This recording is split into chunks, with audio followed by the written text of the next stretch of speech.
12th day of my journey dawned on, and it's been 12 years since I last visited here.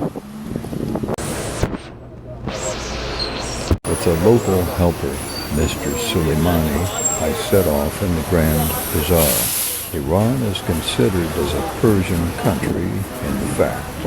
This language is the mother tongue of only half of the population. Mainly Azeri is the spoken language in this part of the country, which is a Turkish language with only dialectal differences. Iran is home to 17 million Azeris, which is twice the total population of the Republic of Azerbaijan.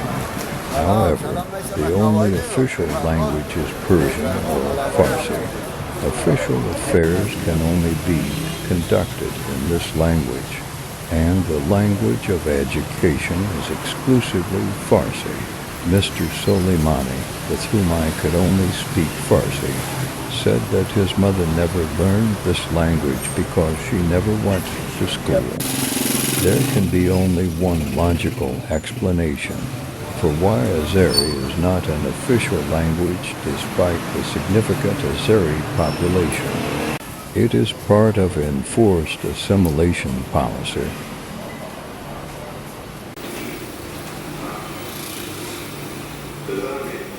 Today I tried to find a good local friend whom I haven't seen in 12 years. Unfortunately, I was not succeeded. I've been to his restaurant, but I didn't see a familiar face. 12 years is a long time, and internet access in Iran is complicated. 12 years ago, there were no smartphones, and he wasn't on social media then, and I neither. I felt sad about this as I walked around the park. I have been preparing for this meeting for too long to miss it.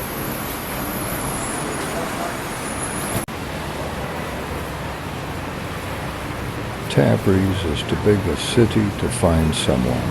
Without their contact information, the whole of Iran lies in a seismologically active zone, which means that earthquakes of magnitude 7 also occur. More than 100 years ago, one of these destroyed Tabriz as well. Although Tabriz is an ancient city, modern Tabriz is only a little over hundreds of years old. After the earthquake, the city was rebuilt a little further away. A minor earthquake hit Tabriz 10 years ago in 2012, claiming some casualties. People here are aware of the constant danger, but life must go on. People live their days undisturbed. Evening walk in Ryan Park in front of the train station. I'm leaving tomorrow to Jolfa to visit the scenic Aras River from there. Now I enjoy the evening walk. At the time, I had no idea that events would soon take place here during my stay that would turn the country upside down and dramatically change the atmosphere. I didn't know then that this was one of my last calm walks after sunset that I could do without fear and anxiety. The building of the train station, from which I leave tomorrow morning.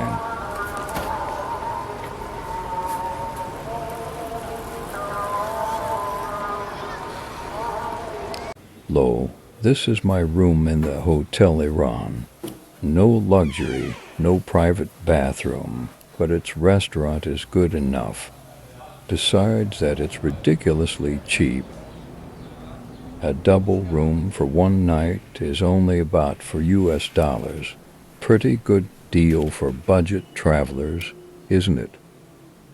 As monumental as the building of the Tabrizi railway station is, as it carries little traffic. Only two trains depart from here daily and receive two trains, 4 trains in total.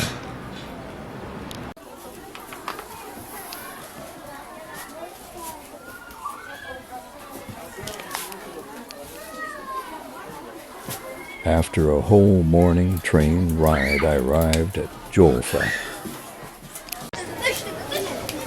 In addition to comfort, traveling by train has another big advantage.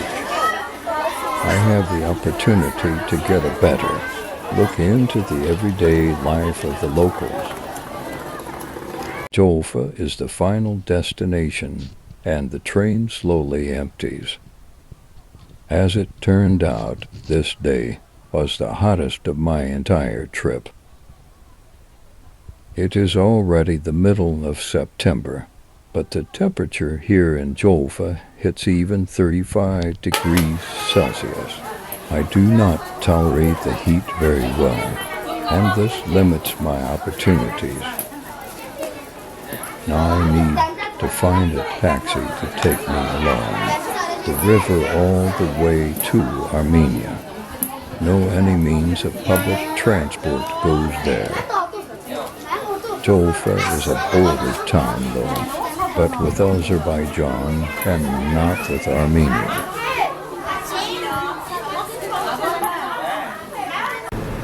I finally made a deal with a taxi driver. He takes me along to the river and back for $30 all. We go to the Azeri crossing border first. Jolfa is not considered a big city, but it takes time to leave it. The car is unbearably hot, which the headwind only helps a little. We reach the railway border crossing point to Nakhchivan Autonomous Republic, Azerbaijan. Nakhchivan is a small enclave of Azerbaijan with no land connection. The border has been closed since the outbreak of the pandemic. It's astonishing to think that on both sides of the border they speak the same language, they share same religion, same culture, yet a world separates them from each other.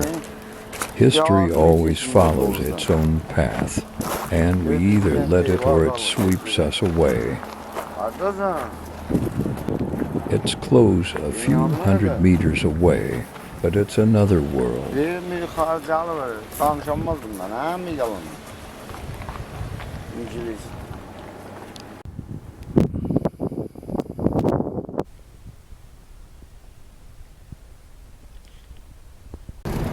Our journey now leads to the Armenian border. The name of the border crossing is Norduz, where, like Gublek, there is no settlement. The trip takes 2 hours there and the same time back. During our journey, we drive almost all the way along Nakhchivan.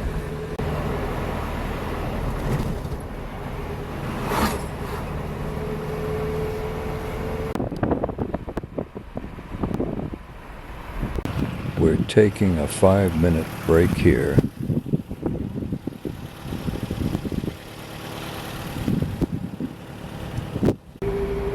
Now let's continue our journey if we want to get back before dark. Since there is no land connection between Azerbaijan, trucks use this road between the two parts of the country. The landscape seems peaceful, but it is politically very sensitive area. There are deep geopolitical conflict lines in this biblical landscape. This area has been a crossroads of empires since ancient times, and it is no different today. Azerbaijan and Armenia de facto have been at war with each other since the collapse of the Soviet Union due to Karabakh. The conflict perpetuated and escalated at late 2020, and if all that wasn't enough, here is Iran, which is hostile to the USA since the revolution. The Azeri-Armenian border is not noticeable on the other side of the river. On the other side, no sign of a boundary can be detected. Although the taxi driver thinks he knows where one country begins and the other ends. According to him, this is that point. And indeed, landscape becomes more and more wild as we approach the border crossing. We're going back to Jolfa now. I did not film the border crossing for security reasons. It's a time for a hot tea now and some snacks.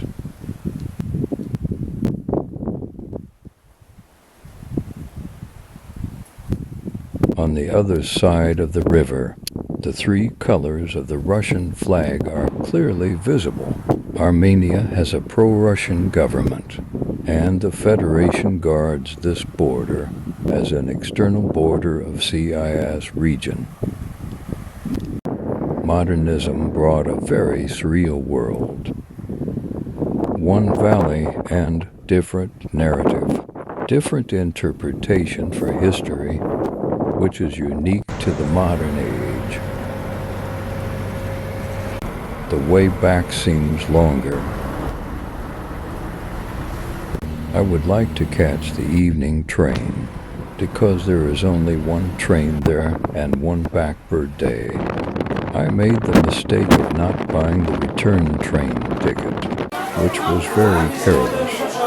I didn't expect that there was no ticket sales in the train station building here. However, I was lucky this time.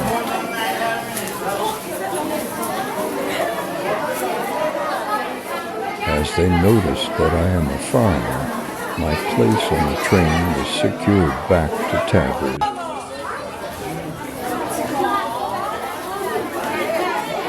Iranian hospitality has no equal in the world.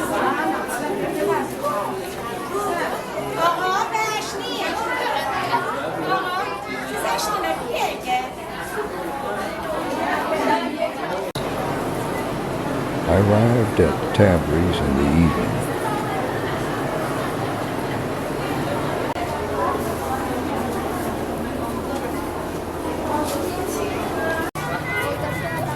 The arrival of trains is always a big event here.